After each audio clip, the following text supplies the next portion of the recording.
Nunca pensé que mi vida tomaría el giro que tomó. Si alguien me hubiera dicho hace unos meses que estaría aquí, escribiendo esto, probablemente me habría reído. Pero la realidad tiene maneras crueles de mostrarnos lo que nunca quisimos ver. Me llamo Daniel, tengo 35 años, y hasta hace poco, pensaba que tenía una vida estable y feliz junto a mi esposa, Sofía. Todo comenzó de forma inocente, o al menos eso creí en un principio. Sofía y yo llevábamos 8 años casados. Nos conocimos en la universidad y, desde el primer momento, supe que ella era diferente. Era encantadora, inteligente y tenía esa chispa que hacía que cualquier día gris se volviera un poco más brillante.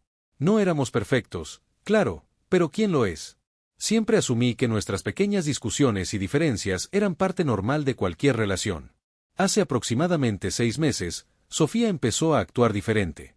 Al principio fueron cosas pequeñas. Estaba más distraída, se reía sola mientras miraba su teléfono, salía más seguido con amigas y se mostraba más evasiva cuando le preguntaba cómo le había ido en el día. No quise darle mucha importancia, pensé que quizás estaba pasando por alguna fase o que necesitaba espacio. Pero algo dentro de mí comenzó a susurrar que algo no estaba bien. Un día, mientras estábamos cenando, mencionó a un nuevo compañero de trabajo, Leonardo. Habló de él con una naturalidad que, en ese momento, no me pareció extraña. Es muy simpático, dijo mientras cortaba su comida. Siempre sabe cómo hacer reír a todos en la oficina. Le seguí el juego y le pregunté más sobre él. Me dijo que era nuevo, que había llegado hace poco al departamento y que estaban trabajando juntos en un proyecto importante. No me preocupé demasiado, pero, con el tiempo, el nombre de Leonardo empezó a aparecer con más frecuencia en nuestras conversaciones. Leonardo dijo esto o Leonardo sugirió aquello.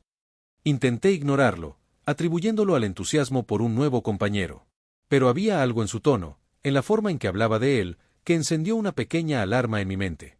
Decidí no hacer nada al respecto. Me dije a mí mismo que estaba siendo paranoico, que no tenía motivos para desconfiar de Sofía. Después de todo, éramos felices, ¿no? Pero las dudas no desaparecieron. De hecho, crecieron. Y fue entonces cuando ocurrió algo que no pude ignorar. Era un sábado por la tarde. Sofía me dijo que iría a hacer unas compras y que no tardaría mucho. Yo aproveché para quedarme en casa, arreglando algunas cosas que tenía pendientes. Pero después de 2 horas, decidí llamarla para preguntarle si necesitaba ayuda con algo. El teléfono sonó varias veces antes de que contestara, y cuando lo hizo, su voz sonaba nerviosa, como si no esperara mi llamada. «Hola, amor», dijo, tratando de sonar casual. «Hola. ¿Cómo van las compras?», pregunté, intentando sonar despreocupado. Hubo una pausa antes de que respondiera. «Bien, todo bien. Estoy a punto de regresar a casa». Algo en su tono me hizo sospechar. No sabía qué, pero algo no encajaba. Decidí no insistir y colgué, pero una sensación incómoda se instaló en mi pecho. Cuando Sofía llegó a casa, parecía más animada de lo normal, como si tratara de compensar algo. Me besó en la mejilla, dejó las bolsas en la mesa y comenzó a hablar sobre las ofertas que había encontrado. Pero yo apenas podía concentrarme en lo que decía. Mi mente estaba llena de preguntas. Fue esa noche, mientras ella dormía, cuando cometí el error de revisar su teléfono. No estoy orgulloso de ello, pero las dudas me estaban consumiendo. Al principio no encontré nada fuera de lo común. Mensajes con amigas, chats de trabajo, todo parecía normal. Hasta que vi una conversación con Leo. Mi corazón se detuvo. Dudé antes de abrirla, pero finalmente lo hice. Los mensajes eran cercanos. Demasiado cercanos.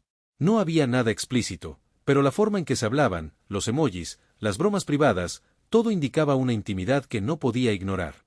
Sentí como si el suelo se abriera bajo mis pies.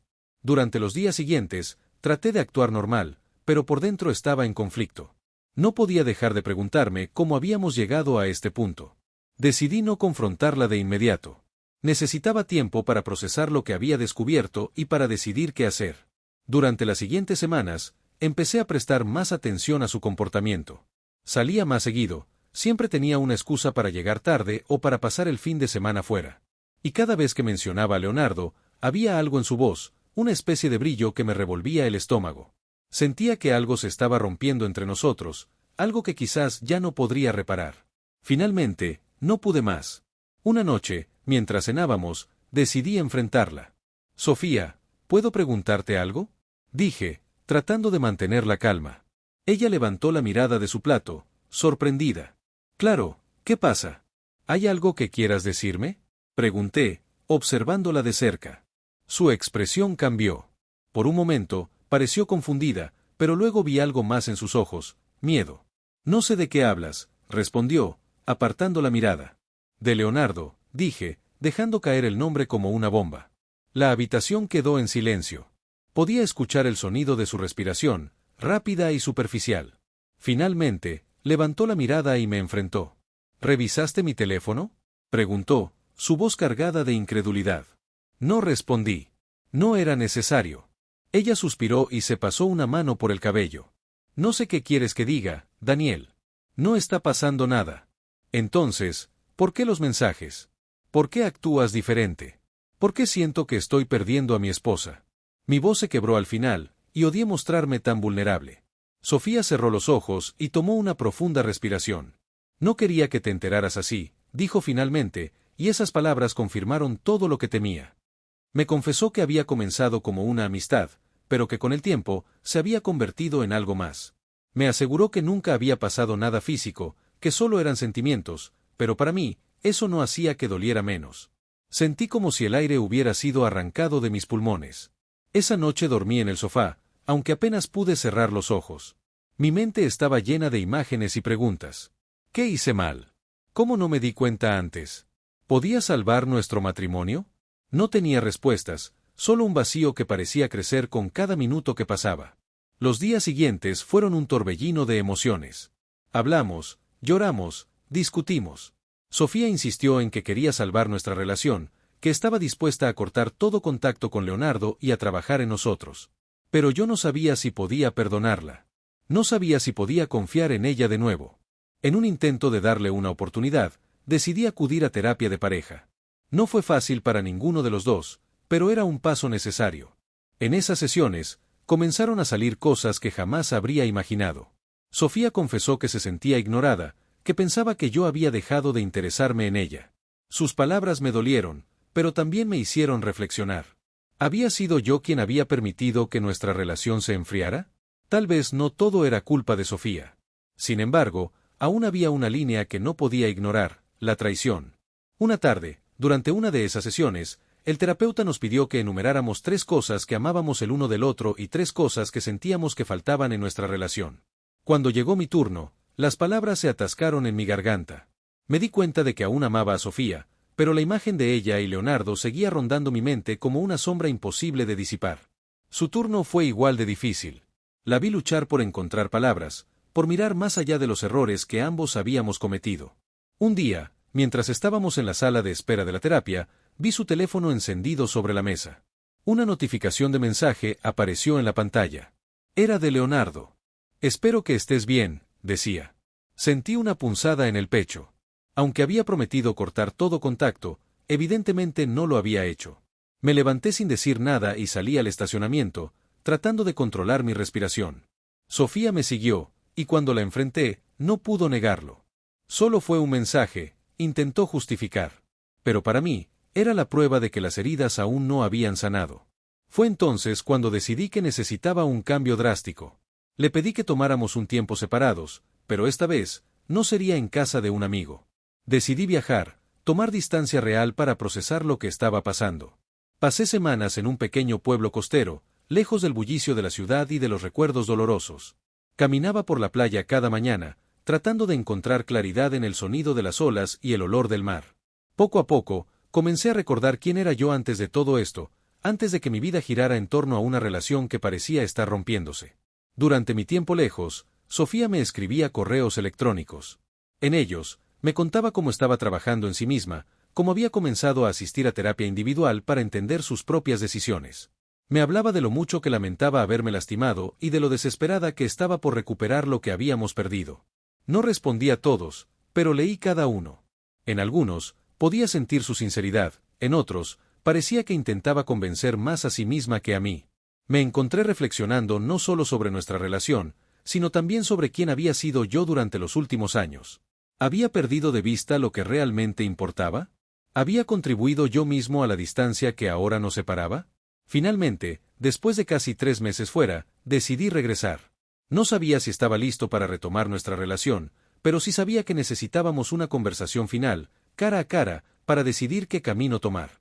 Cuando llegué a casa, Sofía estaba esperándome en la puerta. Se veía diferente, más tranquila, como si el tiempo también le hubiera servido para reflexionar. Nos sentamos en la sala, y por primera vez en mucho tiempo, tuvimos una conversación honesta y sin interrupciones. Hablamos de nuestros miedos, nuestras inseguridades, de todo lo que habíamos hecho mal y de lo que aún queríamos salvar. No fue fácil, y hubo momentos en los que ambos lloramos. Pero al final, tomamos una decisión. Intentaríamos empezar de nuevo, desde cero. No sería un regreso inmediato a la normalidad, sino un proceso lento y consciente para reconstruir la confianza y el amor que una vez compartimos. Decidimos cambiar pequeños hábitos. Dejamos de usar teléfonos durante la cena, salíamos a caminar juntos cada semana y tratábamos de tener más momentos de conexión auténtica. También buscamos actividades que ambos disfrutáramos y que antes habíamos dejado de lado, como cocinar juntos o leer los mismos libros para luego compartir nuestras opiniones. En el camino, descubrí lo difícil que es reconstruir algo que una vez estuvo roto. Hubo días en los que la inseguridad me consumía, noches en las que los recuerdos de los mensajes de Leonardo volvían a mi mente como una pesadilla. Pero también hubo momentos en los que volvimos a reír como antes, a compartir miradas que decían más que cualquier palabra. Decidimos también buscar ayuda profesional para encontrar herramientas que nos permitieran manejar mejor nuestros conflictos y establecer límites saludables. La clave estaba en no pretender que todo estaba bien, sino en enfrentar juntos los problemas sin temor a hablar con franqueza. Hoy, sigo trabajando en ello. Algunos días son más fáciles que otros, pero cada pequeño paso nos acerca a algo que podría ser aún más fuerte que lo que teníamos antes. No sé si logrará funcionar, pero al menos puedo decir que estoy dispuesto a intentarlo. Quizás nunca logremos olvidar lo que pasó, pero estoy aprendiendo que a veces, lo más importante no es el pasado, sino cómo decidimos enfrentarlo juntos. Después de todo, reconstruir también puede ser una forma de crear algo nuevo y hermoso.